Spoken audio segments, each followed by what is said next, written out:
What does a leaky tap have in common with bilingualism? You know, with the ability to speak two languages. They can both change your life. And being a writer about language, I will talk about bilingualism in a minute. But first, let me share with you my Leaky Tap Epiphany. When I was a primary school kid, I usually ate my lunch at the house of a friend called Paul. And one day, while we were sitting at the kitchen table, I noticed that the tap over the sink was dripping. And the next day, still. But the following week, it had stopped, and I remarked on that. Upon which Paul's mother said, "Oh yeah, we fixed it on the weekend." I can't begin to tell you how impressed I was. In my family, when things were broken, they would stay broken. For weeks, for months, sometimes for years. That was my normal. This was the first time, as a kid, that I realized that other families were not only different from our own, but sometimes even better. But, well, that was the first time I realized we were not the perfect family, not the best family in the whole wide world. But even as I lost something, I also gained something. Because I grew up a bit. And growing up is what you do when you have to let go of comfortable illusions like that. So I'll get back to this leaky tap business later on. First, let's talk about languages, and let's talk about you. I'm pretty sure that most of you here speak two languages. You probably speak Dutch. You certainly understand English. Either that or you're faking it pretty well. And you may well speak other languages too, which makes all of you bilingual, or even multilingual, but I'll stick with the word bilingual. And this bilingualism has changed you as a person, and it has changed you for the better. Now, mind you, I'm not saying you're exceptional. I mean, I'm sure you're exceptional in many ways, but this particular fact does not make you exceptional because bilingualism has been common throughout history in most of the world. It's normal. If you speak English and Dutch, you're normal. If you speak English only, you're statistically speaking American or British. So while it's not exceptional, the bilingualism has still changed you. And what are the effects that it has had? Let's look into the effects, some of which are quite amazing. And I'll save the best one for last. The first effect of bilingualism is the personal finance effect. According to economists, we bilinguals make more money on average. An American who speaks German makes almost 4% extra each year, statistically, on average. However, I do not think that that fact really changes as much as a person, does it? It's just some money. What does change you as a person is the second effect, the neurological effect. There is mounting evidence that speaking two languages makes your brain more flexible, especially in children, especially in the elderly, and particularly if in your daily life you switch back and forth between languages a lot. So if in your daily life you switch back and forth between, say, English and Dutch, keep at it. Machen Sie weiter. Siga así, continuelo. Ga zo door. Ga er alsjeblieft mee door, ja? You're probably doing your brain a big favor. The third effect of bilingualism, that was the one that really astonished me. When we are speaking our first language, our mother tongue, we tend to think in a hasty, irrational, emotional, intuitive way, which is good in some ways, but it also leads us into all sorts of cognitive traps. As soon as we start speaking a second language, a foreign language, we become more rational, we make more sensible decisions. For instance, imagine you are at a casino and you're losing money. What casinos are for? If you make your gambling decisions in your first language, you'll keep on trying to recoup the losses for way too long.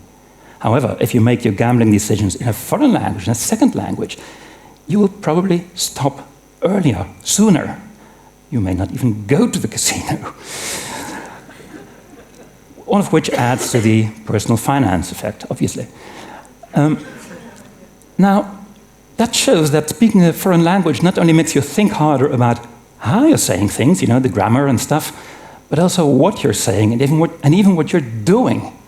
And I think that's a great free gift to us bilinguals. All of these effects are obviously benefits, right? Extra money, more flexible brain, more rational decisions. The fourth effect that I'm going to mention may not strike you as all that useful at first sight. It's this phenomenon that many of you probably know, that as soon as you speak another language, it feels as if your personality changes a little bit. Your body language may change and your voice may change. You may become more self-confident or less. You may become funnier or less. Therefore, I've called it the transformation effect. And if I may give you an example from my own life, I spent about a year in South America, mostly in non-touristy areas, first as a student and then as a journalist. And people there would be keen to talk to me as a, mysterious stranger. And they made me feel sort of special. By doing so, I guess they spoiled me a bit. And now, every time that I speak Spanish nowadays, which is no longer all that often and no longer all that well, but that feeling comes back to me a little bit. On the other hand, whenever I speak the regional language of my youth, Limburgish, that gives me a sense of belonging, of family, of being rooted. So that's a very different transformation from the one that Spanish brings about in me. However, I think that this personal biography explanation is the whole story. When you use another language, you also start hearing different messages, because you'll be talking to people from other societies and other cultures where they have different ideas, and that's what people do elsewhere. So you get these different messages. And if I may give you an example again from my own experience, in South America, I spent about 3 months among very poor Peruvian peasants up in the Andes Mountains. And these people were so poor that whenever I asked them how many children they had, which was part of my research, they would give me 2 figures. So many alive, so many dead. And the deaths were mostly due to malnutrition or disease. Which made me realize very keenly that in their society, in their culture, good parenting meant, first and foremost, keeping your children well fed and being able to afford a doctor when you needed one, which in wealthier societies we sort of take for granted. It also taught me other things, like that you can be a Catholic and a communist at the same time, which I'd never realized. They explained to me that their communism was just their best hope for this life and their Catholicism for the next life, which I think is perfectly rational. They were bilingual, all right. Therefore, I think that, I was going to say, Spanish, of course, there's nothing magical about Spanish. Any other language could have done this, right? Indonesian or Persian or whatever, even Danish, I guess. Any other language makes your world bigger. It transforms your world, and it transforms yourself in it. Spanish did that for me, but it could be any other language. Every language takes you to a different place. Metaphorically, it makes you. It takes you to a different place, and it makes you realize that people have another interpretation of reality, and they have other dreams and ambitions, and they have a different take on what it means to be a human, even, or a woman or a man, and if you're a man, what it means to be a son or a father or a brother, and what it means to be a citizen of a country, or a neighbor, as we heard, a dyslexic, a refugee. what it means to be reliable and nice and respectable, all of those things depend on a person's culture. And for an outsider, it's almost impossible to get to know that culture without speaking the language. And therefore, I believe that one language is just not enough. Your mother tongue is just not enough. It so easily gets you stuck in this comfortable illusion that all people are either like us or they would like to be like us. And they aren't, and they wouldn't.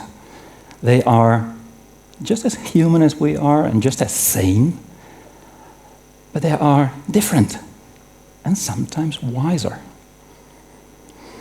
And that's why I think that learning a second language, or a third or a fourth, is like visiting another family when you're a kid.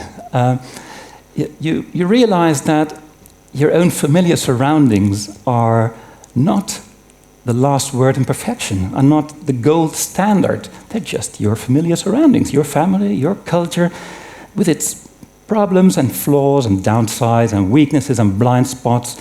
In a word, with its leaky taps, with its unrepaired leaky taps. And therefore, learning a second language is like growing up. It's like growing up some more. It's growing up to the next level. It's evolving into a more mature, I guess, person. And therefore, I think in the final analysis, this fourth effect of bilingualism, the transformation effect, may well be more beneficial than the other three that I mentioned, the money and the brains and the rationality, because it does not only benefit us, each of us, bilinguals, but even the world around us. Because what happens when we learn a second language? We are more at ease with different beliefs and traditions, and we are less afraid of those who are different from us, whether they live far away or right next door in our street. And we're less afraid in a society where there are all these different cultures represented, where they coexist. And in that sense, I think bilingualism is a big part of the antidote against one of the major afflictions of today's Europe, which is obviously xenophobia. And I'm pretty sure that it's no coincidence that the first country to turn its back on the European Union is the one where people are most averse to learning a second language. And don't get me wrong, our culture, including Britain, absolutely including Britain, is a good culture. But it's not the only good culture. And it's not perfect. But to figure that out, it really helps to speak a couple of languages, 2 or even more. And the good thing is, we can start tomorrow. It's never too late to learn Persian or Indonesian. I'm doing Vietnamese at the moment, which is quite a challenge. And it's never too late to stimulate your children or grandchildren or other people to learn Polish or Chinese. And if in the course of that endeavor you could do with some encouragement, think of this quote by the German translator and poet Michael Hofmann, who wrote a couple of years ago in English, to speak another language is a blow against stupidity. Merci beaucoup.